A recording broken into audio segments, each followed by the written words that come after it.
Welcome, I'm the Deadwood Jedi. This is another Raid Shadow Legends video, and we are again looking at the Hydra Clan Boss and looking for ways to deal with this guy. It's obviously very annoying, especially two of the heads in particular. The Head of Mischief, the one that steals all your buffs, and the Head of Torment, the one that places true fear on everyone. It's very difficult to deal with those. Now, to deal with the Head of Torment, we've been all using Ishmael. This is what I call Inquisitor Shamael. Ishmael. And he's just OP right now. Nobody is going to be better than him because he removes those debuffs instantly and procs counterattacks and all sorts of stuff. So he opens up a lot of different types of builds. Unfortunately, I only had two, and I used them both. One on purpose, one on accident. So I've been kind of stuck without him. And of course, I know a lot of you don't have him. He is an epic, but he's a void epic. Not everybody has him. So I've been really working on trying to find some different ways to go about dealing with that Head of Torment without using him. There's a couple obvious ways, right? One is bring in AoE Perfect Veil. There's, of course, only two champions in the game that do that. Yes, that's right. There's an entire function of this game and relies on two champions to make it work. I have a few things to say about Hydra still. But those champions are Rector Drath and Duchess. Now, Rector Drath, obviously I do not have a Duchess on my account, so I can't even test her. But Rector Drath I do have, and she's very effective at it. But I wanted to try something a little bit different because I think she's the obvious choice, placing Perfect Veil on all your allies. And so the other option I have really is Doompriest or some kind of cleanser on my team. So I'm going to be bringing in Doompriest for this. And I think she's very, very effective for this. If you don't have a Doompriest, the only other champion I really can think that is as good or close to it would be, obviously, Tuhanarok is just going to be amazing for this. But outside of those two, I would think the other champion option you really have is Raglan. But unfortunately, and this is really unfortunate, there aren't a lot of options to consistently cleanse that true fear debuff off of your allies. Just gonna have to suck it up and deal with it. Other than that, you can have individual champions that place Perfect Veil on themselves. That's always a wonderful thing. There's Rule, Vizier, even champions like Obero, they can do that for themselves, but you're not going to get something AoE, and that's not going to cover the champions that are going to keep those ones alive. So it can be a little bit problematic. Korgan is another option. He'll place an AoE Perfect Veil, but only on allies with their attack higher than the defense. So it's a little bit of a, you get something out of it, but not nearly what we want.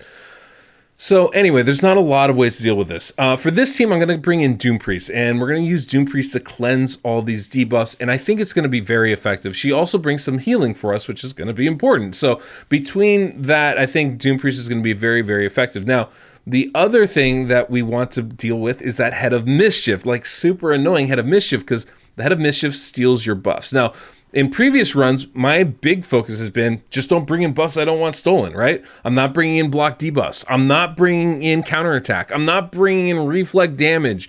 And I'm just dealing with it. Or I'm bringing in champions that can steal buffs and cleanse, right? Or strip buffs, I should say. People like Madame Ceres, even like a Scartosis can be very effective in that. That sort of thing. Cathalia can be really, really good for those.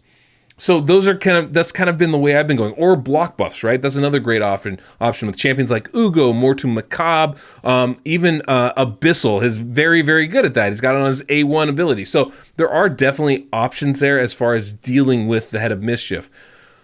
But I decided to go a different way. And I think this is the most interesting way, I think has the most potential. I'm going to bring in one champion that is going to have more buffs than everybody else. And by having more buffs than everybody else, they will be the target of the Head of Mischief. And what I'm going to do is build them with high resistance. And hopefully, we'll be able to resist that steal of our buffs 97% of the time, because there's always a 3% chance that it gets stolen anyway. But 97% is a pretty good odds. I'm willing to go with that. So what I'm going to be doing here is I'm going to be bringing in Krisk into this team. And not everybody has a Krisk. He's not the only one you can do this with. There are definitely other options. I'll minimize myself so you can see this team above me.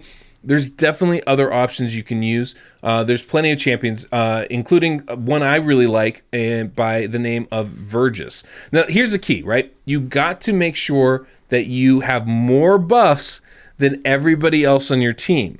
That's the way the head targets it. If you have the same amount, there's kind of no way of knowing which one he's going to target. I haven't figured that out yet. I think it goes for the leader, but honestly, I'm still not 100% sure on that.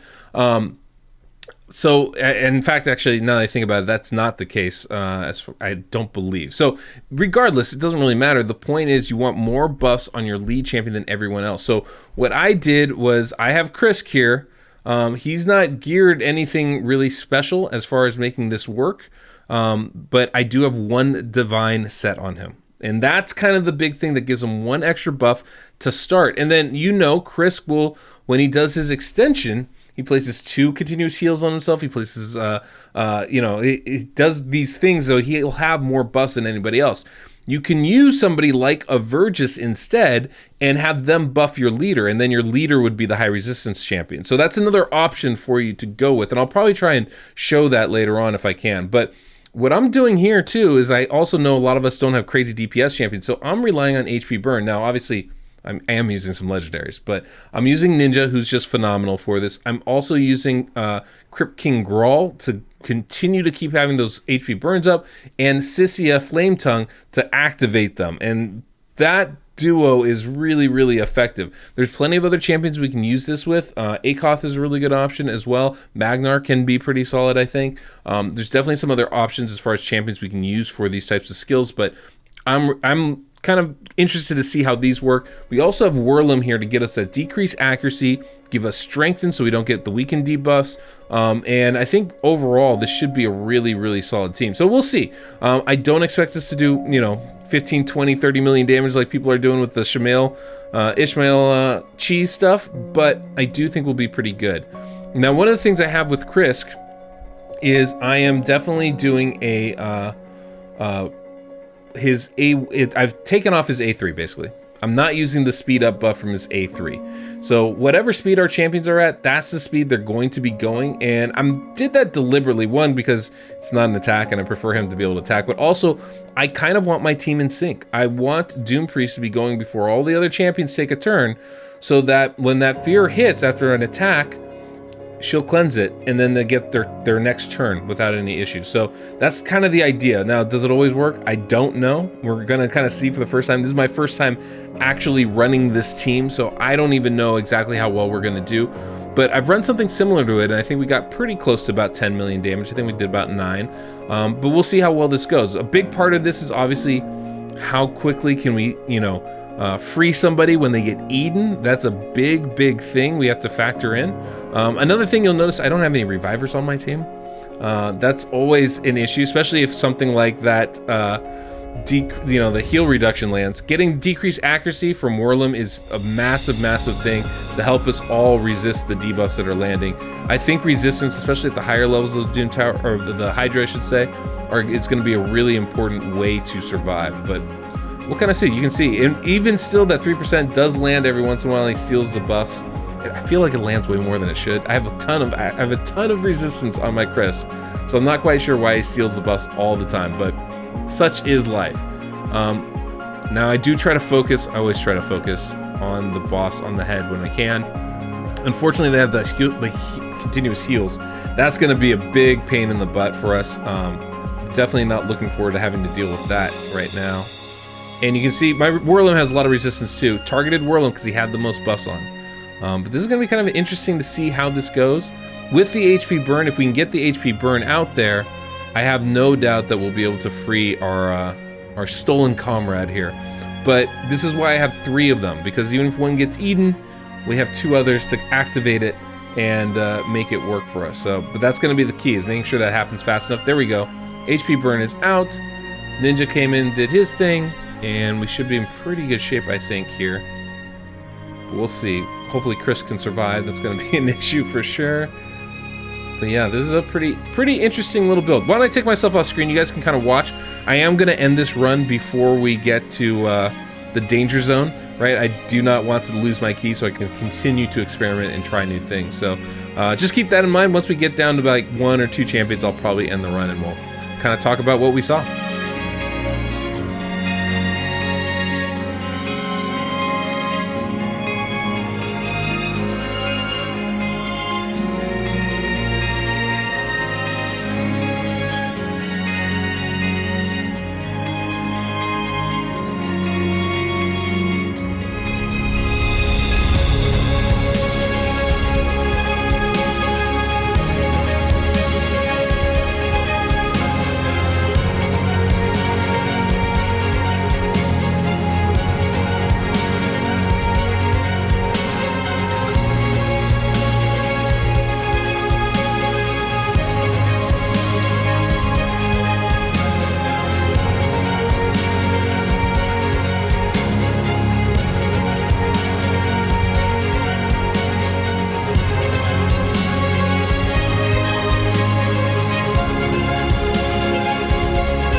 So there you go. We lasted about 72 turns, did about 10 million damage. HP burn is really powerful. And, we got kind of unlucky. Krisk died first and early. We couldn't, that makes it a little bit rougher than maybe it should be. Also, they stole the buffs off of him quite a bit, which I was really surprised by. Actually, if we go here, we can show you.